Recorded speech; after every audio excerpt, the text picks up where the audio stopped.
ओम परमात्माय नमः।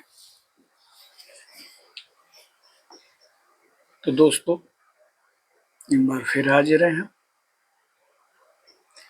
गीता के तीसरे अध्याय का तीसरा भाग शुरू करते हैं। संपूर्ण प्राणी अन्न से उत्पन्न होते हैं। उनकी उत्पत्ति वृष्टि से होती है, वृष्टि यज्ञ से होती है और यज्ञ विहित कर्मों से उत्पन्न होने वाला है। कर्म समुदाय को तू वेद से उत्पन्न और वेद को अविनाशी परमात्मा से उत्पन्न हुआ जान। इससे सिद्ध होता है कि सर्वव्यापी परम अक्षर परमात्मा सदा ही यज्ञ में प्रतिष्ठित है। हे पार्थ, जो पुरुष इस लोक में इस प्रकार परमात्मा से प्रचलित सृष्टि चक्र के अनुकूल नहीं बरतता, अर्थात अपने कर्तव्य का पालन नहीं करता, वह ज्ञान इंद्रियों द्वारा भोगों में रमण करने वाला पापायुष पुरुष व्यर्थ ही जीता है। ऐसे पुरुषों का जीना ही व्यर्थ है। परंतु जो मनुष्य आत्मा में ही रमण करने वाला, परमात्मा में ही तृप्त तथा आत्मा में ही संतुष्ट हो, उसके लिए कोई कर्तव्य नहीं है। संतुष्टि, जबकि इंसान सारी जिंदगी संतुष्ट ही नहीं होता। उस महापुरुष का इस विश्व में न तो कर्म करने से कोई प्रयोजन रहता है और न ही कर्मों के न करने से ही कोई प्रयोजन रहता है, तथा संपूर्ण प्राणियों में भी उसका किंचन मात्र भी स्वार्थ का संबंध नहीं रहता। किस प्राणी का? जो संतुष्ट है, वो किसी फल की इच्छा से कर्म नहीं करता, किसी लोभ से किसी के पास नहीं बैठता, उसका प्रयोजन, उसकी संतुष्टि है, बस वो संतुष्ट है। तो उसे किसी भी स्वार्थ है नहीं, तो किंचन मात्र भी स्वार्थ का संबंध नहीं है, तो निश्चित है उसका किसी से कोई जो है आसक्ति नहीं है। इसलिए तू निरंतर आसक्ति से रहित होकर सदा कर्तव्य कर्मों को भली भांति करता रहे, क्योंकि आसक्ति से रहित होकर कर्म करता हुआ मनुष्य परमात्मा को प्राप्त हो जाता है। जो आसक्ति रहित कर्म करते हैं, जिनके कर्म करने में पहले ये सोच लेते हैं इससे हमें क्या चाहिए, तब हम करेंगे, वो लोग। और एक आसक्ति रहित, वो बस कर्म करते हैं, उससे क्या फल मिलेगा या नहीं मिलेगा वो सब उस पे छोड़ देते हैं, ऊपर वाले वो देगा। और दूसरे तरह के प्राणी वो पहले ही फिक्स कर लेते हैं, अपने मन में सोच लेते हैं, वो कर्म, उस कर्म से ये प्राप्त होगा, वो ये सोच के कर्म करते हैं।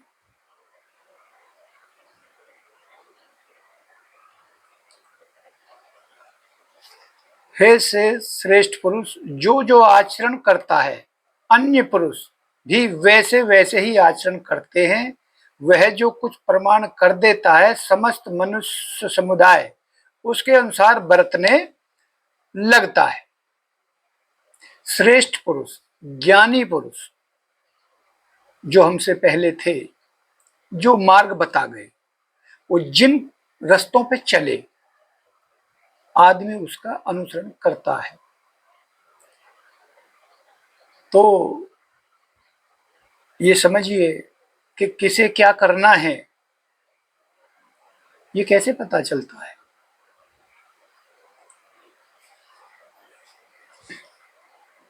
वेद ग्रंथ ये किताबों में जो लिख गए, जो जिनको हम महान कहते थे, महान इसलिए कहते थे कि वो महान कर्म कर गए, उनकी गिनती होती, उनके बताए रास्ते चलेंगे।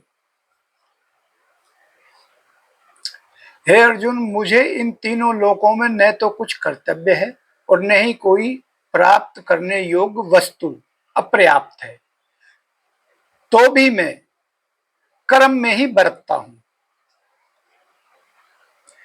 क्योंकि हे पार्थ, यदि कदाचित मैं सावधान होकर कर्म में न बरतूं तो बड़ी हानि हो जाएगी, क्योंकि मनुष्य सब प्रकार से मेरे ही मार्ग का अनुसरण करते हैं। इसलिए यदि मैं कर्म न करूं तो ये सब मनुष्य नष्ट भ्रष्ट हो जाएंगे और वर्ण संकरता करने वाला मैं नहीं बनना चाहता, तथा इस समस्त प्रजा को नष्ट करने वाला भी मैं नहीं बन सकता। हे भारत, कर्म में आसक्त हुए अज्ञानी जन जिस प्रकार कर्म करते हैं, आसक्ति रहित विद्वान भी लोक संग्रह करना चाहते हुए उसी प्रकार से कर्म करें। आपको कर्म करके दिखाना है, तभी पीछे वाला आपका अनुसरण करेगा। भगवान ने जो उपदेश गीता में जो ज्ञान वो दे रहे हैं अर्जुन को, वो लोगों को ये बता रहे हैं भाई अगर हम ही कर्म से विमुख हो जाएंगे या फिर हम कर्म करने की लकीर नहीं खींचेंगे। भाई वो भगवान थे, कुछ भी कर सकते थे, वो 2 मिनट में महाभारत को खत्म कर देते, किसी की जरूरत ही नहीं थी। लेकिन ऐसे कैसे? बाकी जो लोग हैं फिर वो क्या सोचते, उनको कौन बताता कर्म क्या है, अकर्म क्या है, पुण्य क्या है, पाप क्या है, कैसे जीना है, ये शिक्षा कौन देता? कैसे फिर ये गीता पे हाथ रख के कसमें खाई जाती? क्यों इसे महान माना जाता? इसीलिए इंसान को कैसे जीना है ये उन्होंने जी के दिखाया। हालांकि भगवान को ये सिर्फ करने की क्या जरूरत, लेकिन नहीं, आम इंसान कैसे जिएगा, किन सिद्धांतों पे चलेगा, ये उन्होंने खुद करके दिखाया है, हवा में बताया नहीं है। क्योंकि इंसान आराम से किसी चीज को मानता नहीं है ना, भगवान को भी इंसान की बुद्धि में आ जाए ये बात, उनको करके दिखानी पड़ी। परमात्मा के स्वरूप अटल स्थित हुए ज्ञानी पुरुषों को चाहिए कि वे शास्त्र विहित कर्मों में आसक्ति वाले अज्ञानियों की बुद्धि में भ्रम अर्थात कर्मों में अश्रद्धा उत्पन्न न करें, किंतु समय शास्त्र विहित समस्त कर्म भली भांति करता हुआ उनसे भी वैसे ही करवाए। उन अज्ञानियों को ज्ञान की शिक्षा ना दें, उनसे तर्क वितर्क नहीं, आप कर्म कीजिए, आप उनको करते हुए दिखाइए। जब वो देखेंगे तब वो सीखेंगे। वास्तव में संपूर्ण कर्म सब प्रकार से प्रकृति के गुणों द्वारा किए जाते हैं, तो भी जिसका अंतकरण अहंकार से मोहित हो रहा है, ऐसा ज्ञानी मैं करता हूं ऐसा मानता है। ये सब जो हो रहा है प्रकृति के हिसाब से हो रहा है, लेकिन अज्ञानी पुरुष क्या कर रहे हैं? मैं हूं, मैं कर रहा हूं, मैं करूंगा ये काम, मैंने किया ये काम। ये अज्ञानता का पर्दा पड़ा हुआ है। और ज्ञानी पुरुष, उसे पता मैंने कुछ नहीं किया, ये होना ही था। परंतु वे महाबाहो गुणी विभाग कर्म विभाग के तत्व हैं। तत्व को जानने वाला ज्ञान योगी संपूर्ण गुण ही गुणों में बरतते रहे हैं ऐसा समझकर उनमें आसक्त नहीं होता। उनको मालूम है सृष्टि का ये सिस्टम ये है, और ये चलने वाला है अनवरत ऐसे ही। ये जीवन, ये मरण, ये ऐसे सर्दी गर्मी बरसात, ये चलने वाला है सृष्टि का। लिए तो ज्ञानी पुरुष उसको अचंभे से नहीं देखता, उसके हिसाब से कर्म करता रहता है और चलता रहता है। ज्ञानी पुरुष परेशान होकर, अरे कितनी बारिश कैसे हो गई, क्या हो गया है, उसको अचंभित लगती, दुखी हो जाता है। क्यों?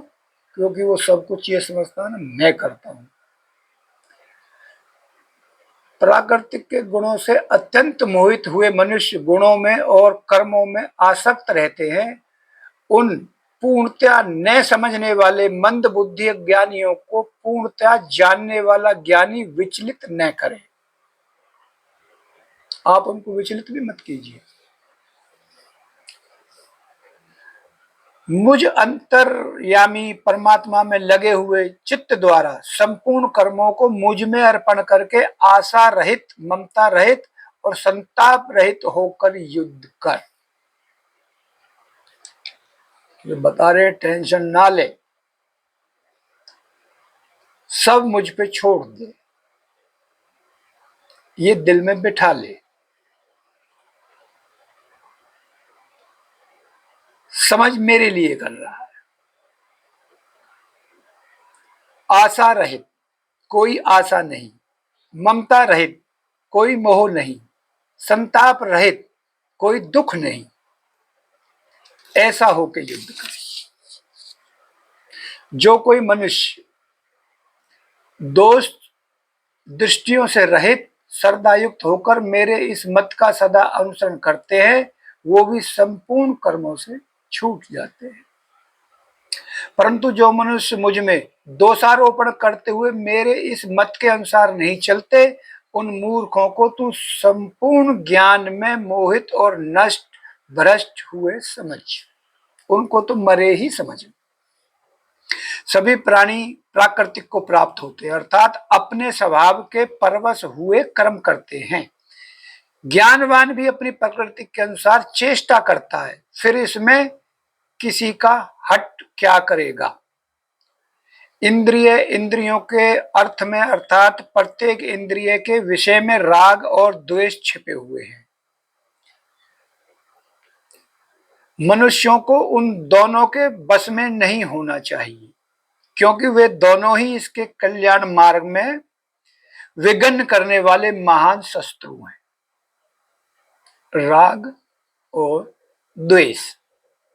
अच्छी प्रकार आचरण में लाए हुए दूसरे के धर्म से गुण रहित भी अपना धर्म अति उत्तम है। अपने धर्म में तो मरना भी कल्याण कारक है, दूसरे का धर्म भय को देने वाला है। अब अर्जुन पूछ रहे हैं, अर्जुन बोले, हे कृष्ण, तो फिर यह मनुष्य स्वयं न चाहते हुए भी बलात् लगाए हुए की भांति किससे प्रेरित होकर पाप का आचरण करता है? अर्जुन ने सवाल किया है कि जब इंसान खुद नहीं चाहता है तो ये कौन सी बला है जो इसके पीछे लगी है, जिससे ये प्रेरित होकर कर्म कर रहा है? श्री भगवान कह रहे हैं, रजोगुण से उत्पन्न हुआ ये काम, जो रजोगुण है उससे उत्पन्न होता है काम।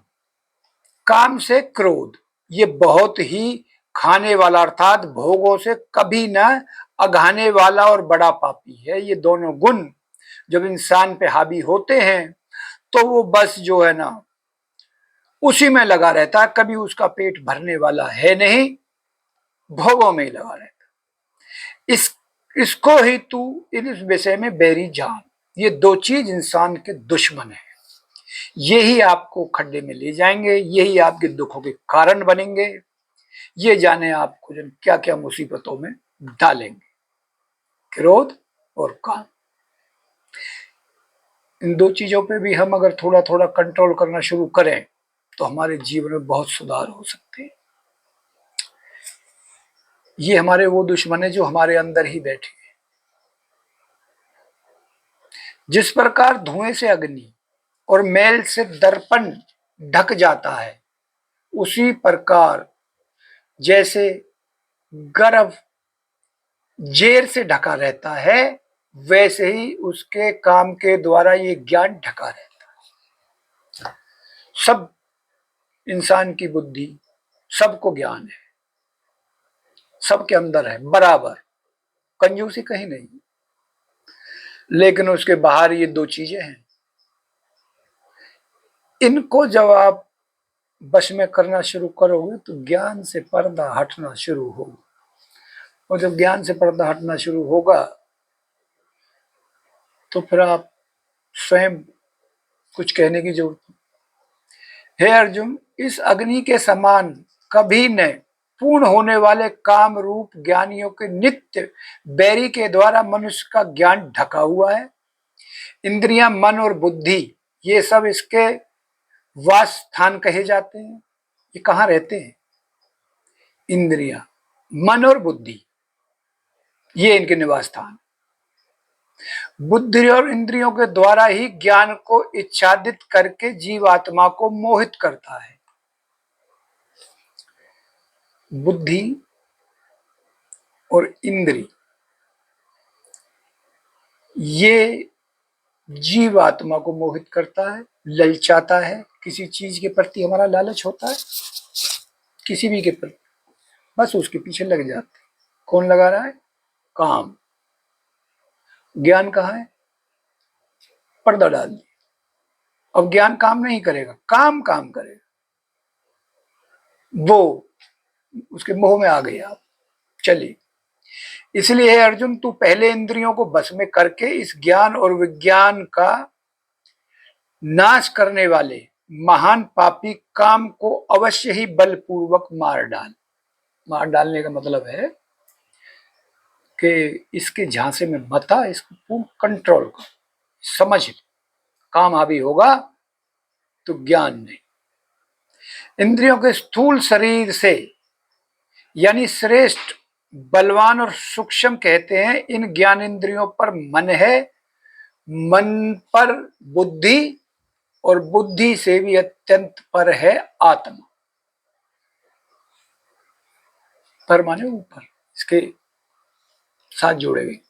इस प्रकार बुद्धि से पर अर्थात सूक्ष्म, बलवान और अत्यंत श्रेष्ठ आत्मा को जानकर और बुद्धि के द्वारा मन को बस में करके, हे महाबाहो, तू इस काम रूप दुर्जय शत्रु को मार डाल।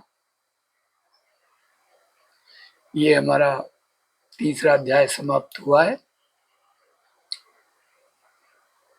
3 दिन, क्योंकि हमने इसको थोड़ा सा लंबा किया, कुछ बातें ज्यादा की, इसलिए 3 दिन लगे। और चौथा अध्याय कल से शुरू करेंगे। और सुने आप, देखें नहीं, सुने। दोस्तों, ये वीडियो बनाने का कारण क्या है कि मैं ऐसा तो ज्ञानी हूं नहीं कि मैं ये कहीं गीता जाके पढ़ने लगूं और 4 लोगों को सुनाने लगूं, वो संभव नहीं। अकेला कहीं कमरे में बैठ के पढ़ने लगूं तो ऐसा समझो कुछ अजीब सा फील होता। तो ये वीडियो के माध्यम से मैं बैठा हूं और मेरे सामने भी मैं बैठा हूं, मैं पढ़ता हूं, अपने आप को देखता हूं, और मुझे ऐसे लगता है कि मैं अपने आप से बात कर रहा हूं, अपने आप को गीता सुना रहा हूं, तो मुझे बड़ा अच्छा फील होता है। इस वजह से ये वीडियो बन जाता है, और जब ये बन ही जाता है तो कोई और भी सुने, इसलिए मैं इसको आगे कर देता हूं, ये मकसद है। लेकिन सच मानिए, जब मैं खुद अपने आप को अब देखता हूं, अपने सामने बैठा हूं, मैं गीता का पाठ कर रहा हूं, तो अंदर से कुछ अजीब फील होता है। यही कारण है कि मैं ये वीडियो बना देता हूँ, तो इसको आगे डाल देता हूँ। और नमस्कार।